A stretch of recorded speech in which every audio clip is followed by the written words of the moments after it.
¿Qué tal, televidentes del programa informativo Cuarto Poder Radio y Televisión?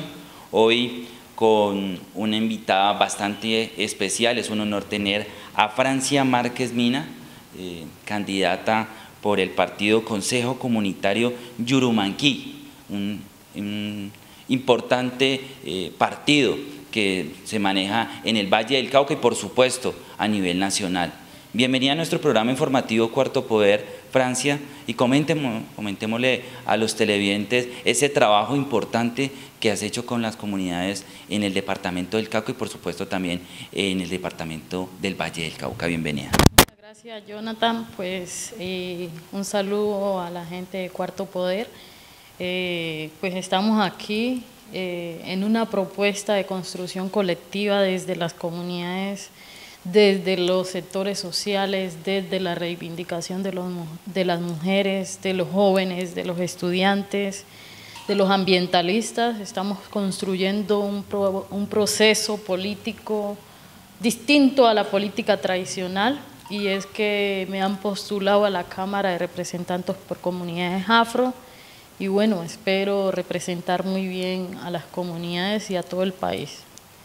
Bueno, quiero que los televidentes conozcan a Francia. ¿Quién es Francia? ¿De dónde viene? ¿Y cuál es el trabajo que ha hecho en el tema social con las comunidades?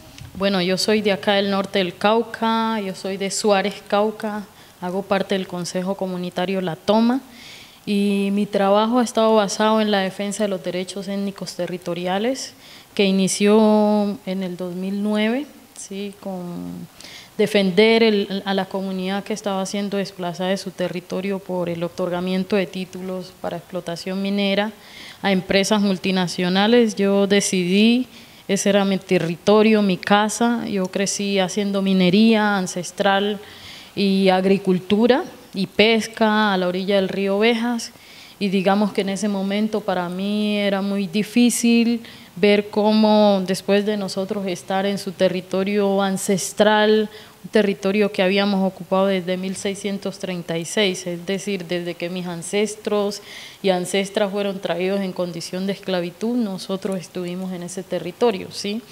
Y fue muy duro que en el 2009 nos dijeran que nosotros no éramos comunidad afrodescendiente y que no teníamos derecho a que se nos consultara y que teníamos que salir de ahí porque el gobierno había privilegiado entregar nuestro territorio a empresas multinacionales, negando nuestro derecho.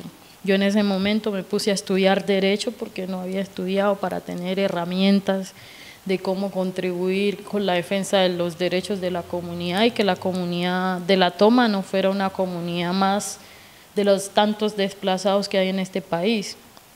Y entonces, junto a la comunidad, junto al proceso de comunidades negras, junto a la Asociación de Consejos Comunitarios del Norte del Cauca, ACOM, decidimos hacer un proceso de reivindicación y defender la permanencia en el territorio. Es así como a finales de 2010 la Corte Constitucional, mediante una sentencia, la TIS 45A, nos da la razón, nos reconoce y suspende esos títulos mineros y de alguna manera para el desalojo de la comunidad. A raíz de eso, pues yo empecé a recibir amenazas de muerte por haber instaurado la acción de tutela, y que terminó pues con mi desplazamiento. Sí, yo soy una desplazada más de este país, soy madre cabeza de familia, tengo 2 hijos, pero yo creo que convencida de la justicia, convencida de que nosotros nos merecemos como comunidades afro, indígenas, campesinos, mujeres, sectores populares, vivir en otras condiciones, en condiciones de vida digna, y ahí he seguido apoyando los procesos de reivindicación étnicas y no étnicas de sectores populares, de defensa de los territorios desde lo ambiental, ¿sí? Yo también hemos visibilizado las problemáticas de la minería ilegal con retroexcavadoras que está virtiendo de mercurio en nuestros territorios, ¿sí? Hace una semana, la Fiscalía sacó un informe donde dice que hay 80 ríos de este país envenenados con mercurio, y eso implica preguntarnos, bueno, en términos de salud, ¿eso qué significa para nosotros como seres humanos, pero también en términos de la destrucción ambiental y de los ecosistemas que significa. Entonces, desde ahí he venido empujando, digamos, esos procesos de reivindicación. Estuve en La Habana, en la 5ª Delegación de Víctimas, y de alguna manera siento que contribuí, aporté un granito de arena a que muchas voces que no se han escuchado en este país y que vivimos el conflicto en forma desproporcional. El departamento del Cauca fue uno de nuestros departamentos donde pusimos muertos, ¿sí? Donde la violencia llegó a nuestras casas, y desde ahí yo creo que fui haciendo camino y proceso y me hice visible. En 2015 me dieron el Premio Nacional como Defensora de Derechos Humanos, y bueno, yo creo que eso es una oportunidad también para reconocer a los líderes y lideresas que han muerto en esa lucha de defender su territorio, de defender el agua, de defender la vida, de defender lo que somos como pueblo. Y también a la gente que sigue hoy luchando por vivir en condiciones dignas, a la gente que sigue luchando porque la institucionalidad del Estado esté en función de garantizar los derechos del pueblo y no en función de oprimir a las comunidades, al pueblo, ¿sí? Entonces, eso es Francia Márquez y en eso estamos caminando y queremos, digamos, hacer un proceso de construcción colectiva donde juntos podamos decir, oiga, estamos cambiando la política de este país, porque yo creo que estamos cansados de lo tradicional, de la politiquería, de la corrupción institucional, ¿sí? Estamos cansados de eso y yo creo que pues hoy es la invitación desde mi condición de mujer también, de madre, de, bueno, si hemos parido la vida y si hemos asumido una responsabilidad a veces de sacar solo nuestros hijos, nuestras hijas adelante, creo que también podemos parir la dignidad y parir la libertad y que podamos construir ese caminar de país, esa visión de una paz que va más allá de la visión institucional y que la podamos hacer juntos, juntas, y eso implica transformaciones estructurales. Ha sido muy difícil, como nos acabas de comentar, a nosotros como Informativo Cuarto Poder y a los televidentes, el trabajo que ha hecho social, pero como dice, con amenazas, salir de su territorio. Sabemos que ha tenido peleas con empresas muy grandes, incluso de primero, segundo y tercer lugar a nivel nacional, incluso internacional. ¿Ha sido difícil ese trabajo?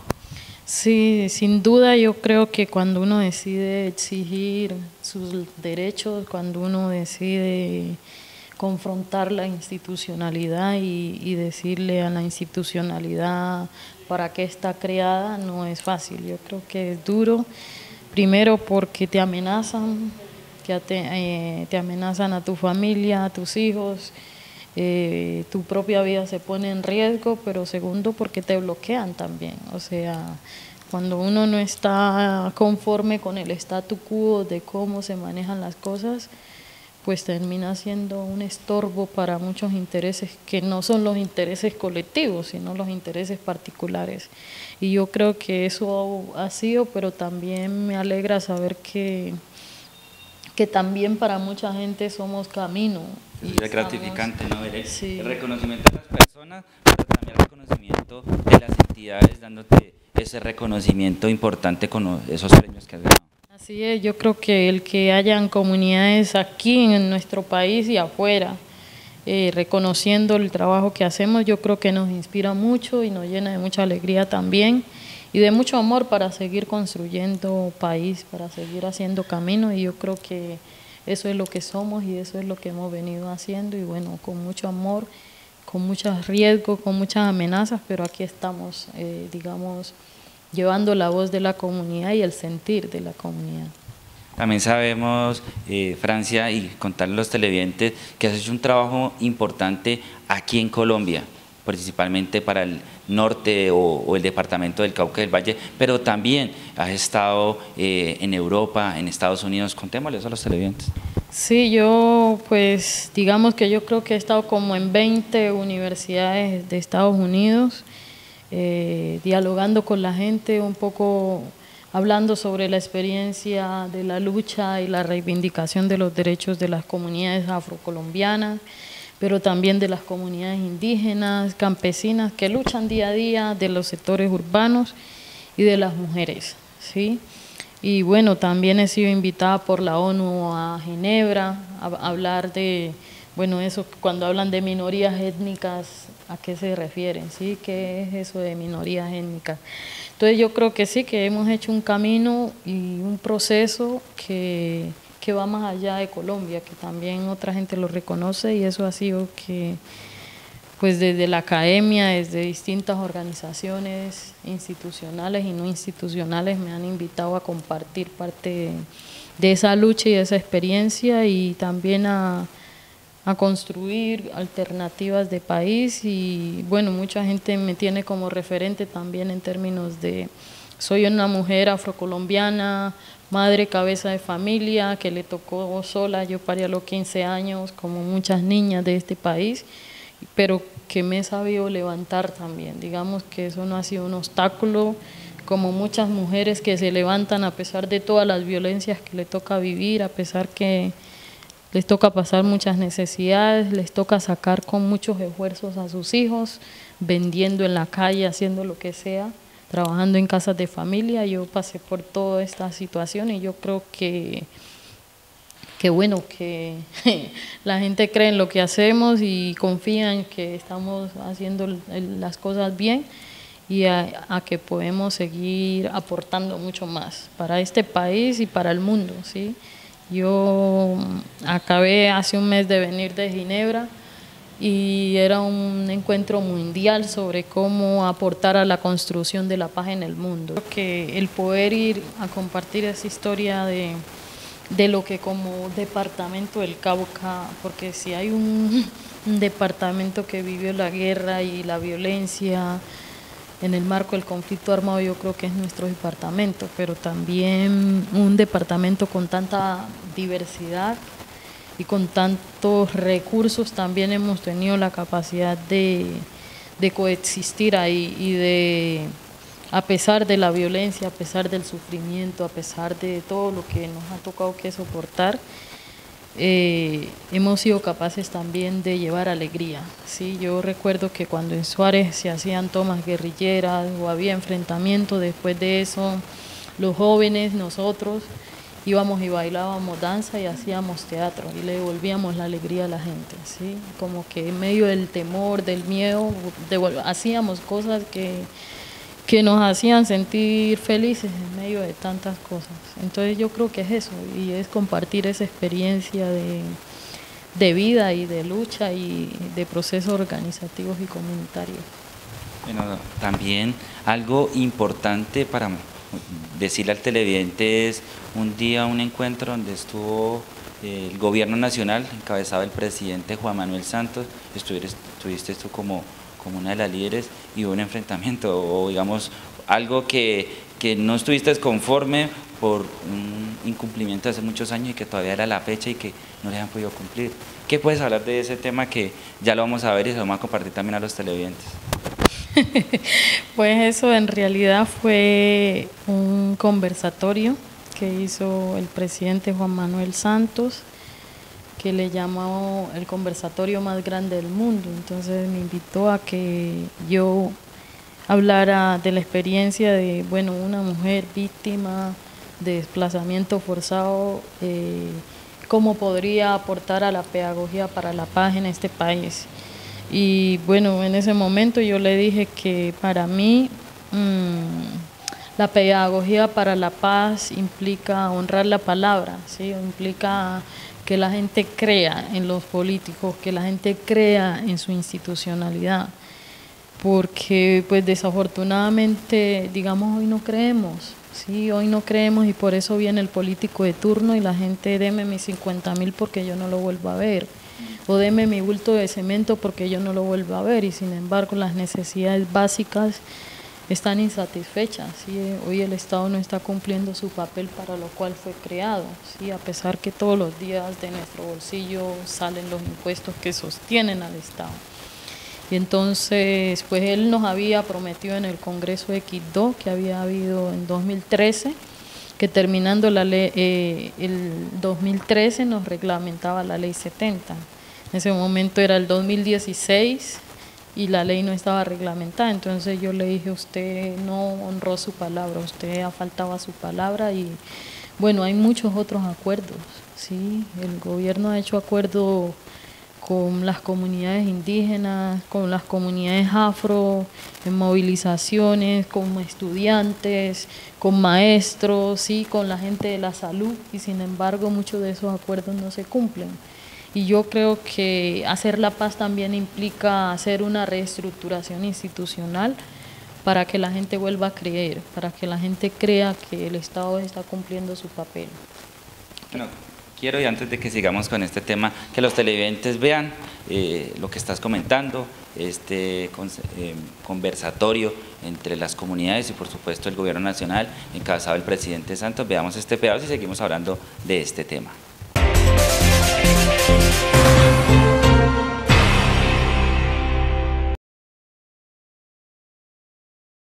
Francielena, usted ha sido una víctima. ¿Por qué no nos comparte, desde su perspectiva, cómo está viendo este proceso? ¿Qué me aconsejaría a mí y qué le aconsejaría al resto de los colombianos? Usted ha pasado por unas situaciones muy difíciles, ha aprendido y tiene muchas lecciones para darnos a todos los colombianos. ¿Por qué no nos habla desde su perspectiva? Pues en primer lugar, señor presidente, yo debo decir que yo soy del norte del Cauca, de una comunidad ancestral, se llama La Toma, en el municipio de Suárez, y hemos estado ahí desde que mis ancestros y ancestras fueron esclavizados, ¿sí? Y hay huellas de la esclavitud que hoy persisten y que no hemos olvidado, ¿sí? Que están ahí todos los días y que seguimos haciendo un esfuerzo muy grande por avanzar en la libertad real de nuestro pueblo y eso implica condiciones de vida digna. Tengo que decirle que yo soy víctima y no por la FARC, sino porque el mismo Estado otorgó títulos de explotación minera a empresas multinacionales y a terceros foráneos que tienen vínculos con narcotráfico y que declararon perturbadores de mala fe a mi comunidad donde yo vivía.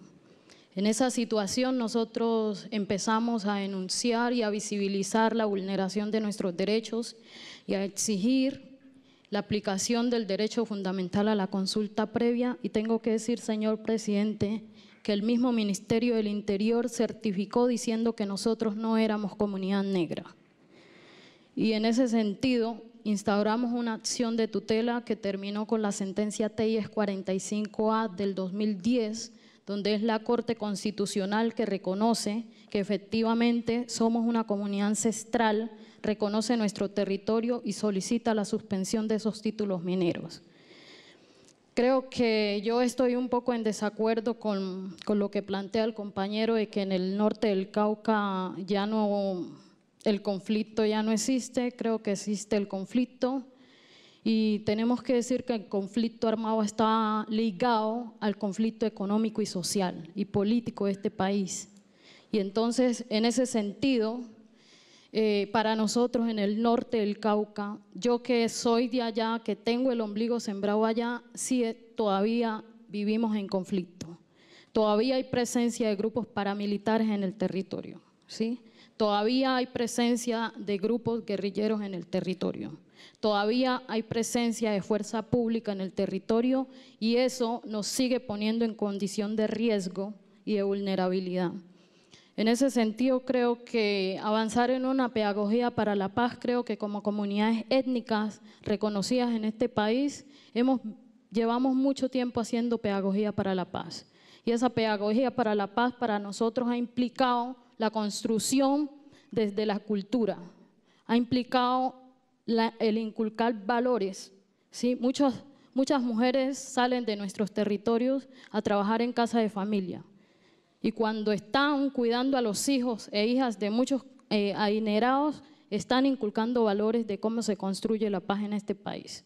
Muchos hombres se han venido a trabajar construcción de nuestros territorios y cuando están ahí, están inculcando valores de cómo se construye la paz en este país.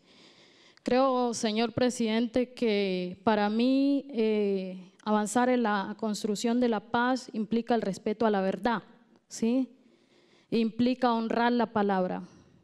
Y tengo que decirle que yo estuve en el Congreso,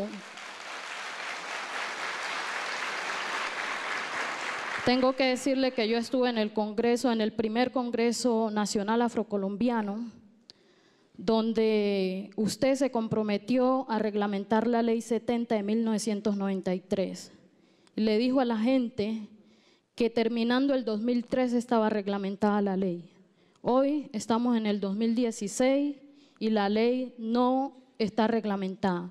En ese sentido, creo que usted ha faltado a la palabra y creo que para avanzar en un proceso de paz implica honrar la palabra. Implica asumir compromisos y responderlos. Y aquí voy, yo soy parte de la movilización de mujeres negras por el cuidado de la vida y de los territorios ancestrales del norte del Cauca, que en el 2015 salimos a denunciar la destrucción ambiental que estamos viviendo, la destrucción de la naturaleza. Salimos a denunciar la contaminación con mercurio. A mí mi mamá me crió sacando pescado del río Ovejas. Yo soy madre cabeza de familia y crié a mis 2 hijos sacando pescado del río Ovejas. Hoy la mayoría de los ríos del norte del Cauca, ¿sí?, que caen en el afluente del río Cauca y que todos los caleños están tomando el agua del río Cauca, está contaminada con mercurio y cianuro, de la minería ilegal, ¿sí? El gobierno asumió compromisos con nosotros y dijo que a partir del 4 de diciembre nosotros estuvimos en La Giralda, nos quedamos ahí 4 días. Nos dijeron que a partir del 1 de diciembre iniciaban la erradicación de las 2000 retroexcavadoras que hay en el departamento del Cauca, haciendo deterioro ambiental. Lastimosamente, los mineros ilegales están allá, pero quienes hemos ido saliendo del territorio hemos sido nosotros y nosotras. A mí me tocó salir huyendo de mi casa, ¿sí?, por la minería ilegal, porque me declararon objetivo militar, porque me decían que era una zapa por denunciar esa situación. Y creo que entonces hacer pedagogía para la paz implica asumir esos retos. Yo creo, señor presidente, que usted es un ser humano y que tiene muchos temores de cómo podemos avanzar en la paz. Pero creo que avanzar en un proceso de paz implica la participación real de toda la sociedad colombiana. Y esa participación también incluye a la comunidad indígena y afrocolombiana, que por varios meses, desde hace 3 años, ha venido solicitando la participación activa y la creación de una subcomisión étnica que permita establecer principios y criterios para implementar los acuerdos del proceso de paz en los territorios. Y de parte suya y de parte de otros funcionarios públicos se ha manifestado que no hay necesidad que participemos en los acuerdos en Cuba porque debemos participar posteriormente en la aplicación de lo que salga de allá, que porque ese es un acuerdo general. Pero tengo que decir que la protección de la identidad étnica y cultural de este país y la protección de los derechos especiales de los grupos étnicos también es parte del interés general que está establecido en la Constitución. Entonces, en ese sentido, creemos que avanzar en la paz implica, y repito, honrar la palabra, implica honrar la verdad. Gracias, Francis. ¿Usted qué le diría a él cuando venga la paz y ya desaparezca? Yo estoy de acuerdo con usted, no es cierto que haya desaparecido el conflicto. Hay gente armada de todo tipo. Para eso es que vamos a firmar la paz, para que desaparezca completamente. Lo que él creo que se quería decir, y yo ratificaba, es que la intensidad de la violencia se ha disminuido. Pero hagamos de cuenta que entonces viene la desaparición de esos actores armados y tenemos una gran oportunidad de ir construyendo esa paz. Para sus comunidades, para la gente que vive en su entorno, en el norte del Cauca, ¿qué tipo de esquema, qué tipo de proyecto de vida quisiera usted que organizaciones como Valle en Paz pudieran llevarle? Yo creo que yo no le respondería a Valle en Paz, sino en primer lugar a usted, señor presidente, y en segundo lugar a la sociedad colombiana. Yo considero que la guerra ha sido un negocio en este país, ¿sí? Y ha sido un negocio donde muchos se han lucrado de ese negocio y otros hemos vivido la consecuencia de ese negocio, ¿sí?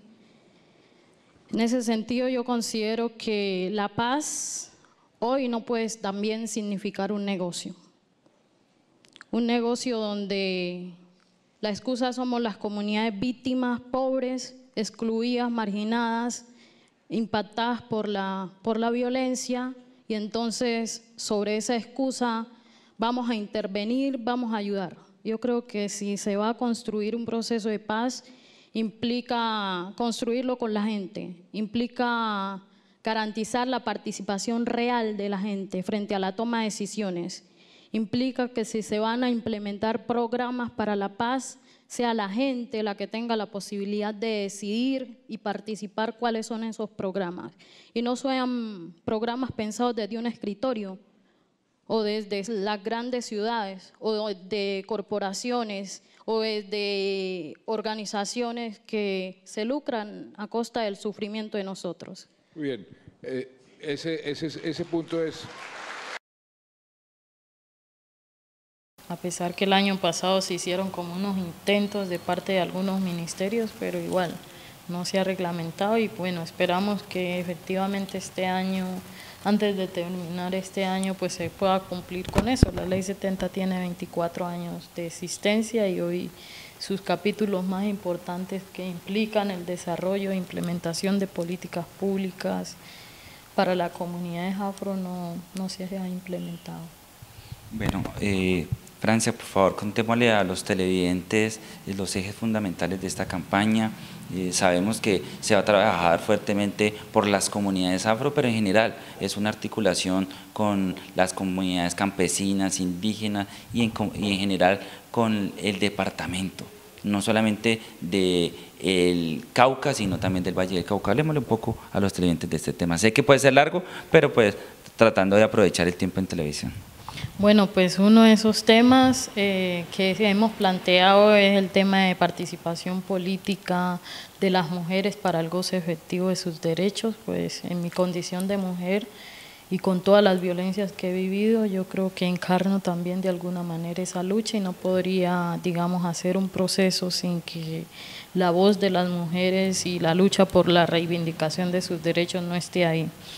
Otro de los puntos es el territorio y medio ambiente, entonces ahí hemos apostado a seguir empujando procesos donde no implique que a la gente se le saque de sus territorios, se le desplace, sino que los territorios sigan siendo espacios de vida, ¿sí? Y no simplemente vistos como espacios para obtener riqueza acumulativa, porque pues hay un desafío que se plantea que uno de los renglones de la economía para hacer el desarrollo y para hacer la paz es la gran minería. Sin embargo, pues esa gran minería contamina y destruye la naturaleza y destruye los territorios y despoja a la gente de sus territorios. Entonces, de alguna manera es un contrasentido, ¿sí? Y bueno, el medio ambiente, sabemos que tenemos un calentamiento global que hoy está produciendo efectos sobre la humanidad, pero sobre la existencia de la vida como tal, y por tanto yo creo que es un desafío que debe tener este país con toda esa riqueza de biodiversidad, y es de cómo seguir protegiendo este territorio, cómo seguir protegiendo el Chocó biogeográfico, que es el pulmón del mundo, y cómo, digamos, se protegen los ríos, el agua, que es vital para la vida. Y otro tema es el tema de víctimas y reparación, ¿sí? Ese es un tema que seguimos empujando, pues, y que creemos que efectivamente el centro, como se dice, que el centro del proceso de paz son las víctimas. Entonces se hace necesario que el restablecimiento de los derechos de 8 millones de víctimas mal contadas en este país, porque sabemos que hay un subregistro puedan mañana decir que el proceso de paz sirvió para repararles, sino como ha pasado ahora que, por ejemplo, el Congreso le negó y le cerró las oportunidades a las comunidades y varios congresistas. De hecho, en nuestro departamento les cerraron la posibilidad a las comunidades para que participaran, las comunidades que hemos sido víctimas, para que tuviéramos una voz directa en el Congreso. Entonces yo creo que esos son mis temas y bueno, esperamos desde esta curul reivindicar los derechos no solo de la comunidad afro, sino comunidades indígenas, comunidades campesinas, sectores populares, la gente empobrecida y la gente marginalizada que en el transcurso de este Estado no ha visto reflejados sus derechos en eso que llamamos Estado Social de Derecho. Yo creo que hay que hacer que ese Estado Social de Derecho funcione y esos son como los 3 puntos grandes que estamos empujando en este proceso. Bueno, Francia, por favor, hazle la invitación a los televidentes que están viendo en este momento para que te apoyen y que uno sabe que apoyarte a ti es no solo apoyarte a ti, sino que ellos tengan reflejado esos beneficios al verte a ti como representante en la Cámara. Hazle la invitación a la comunidad para que te apoyen y por supuesto cómo lo deben hacer. Bueno, yo creo que lo primero que tengo que decir es que nosotros no estamos ofreciendo puestos ni estamos comprando votos, simplemente estamos intentando hacer la diferencia, hacer un camino distinto y en ese sentido quiero invitar a la gente, a las mujeres, a los jóvenes, a las comunidades que creen en que otro mundo es posible, a que nos acompañen en este proceso político y que el 11 de marzo voten por Francia Márquez a la Cámara de Representantes, marcando el logo de la Y, ¿sí? El logo azul, y el número 301, el logo de la Y 301, no se olviden. Muchas gracias y las puertas de este programa informativo Cuarto Poder aquí en Santander de Gleichao para el norte del Cauca están abiertas para personas líderes importantes como usted, Francia. Muchas gracias, Jonathan, un abrazo a todos y aquí seguimos caminando y construyendo dignidad para este país. Muchas gracias a Francia por estar con nosotros y ustedes televidentes también por estar con este programa informativo Cuarto Poder y sigan con la excelente programación del canal CNC y también invitarlos a nuestras diferentes redes sociales como www.cuartopoderradiotv.com para que estén siempre muy bien informados. Agradecerle también a Patricia Suárez.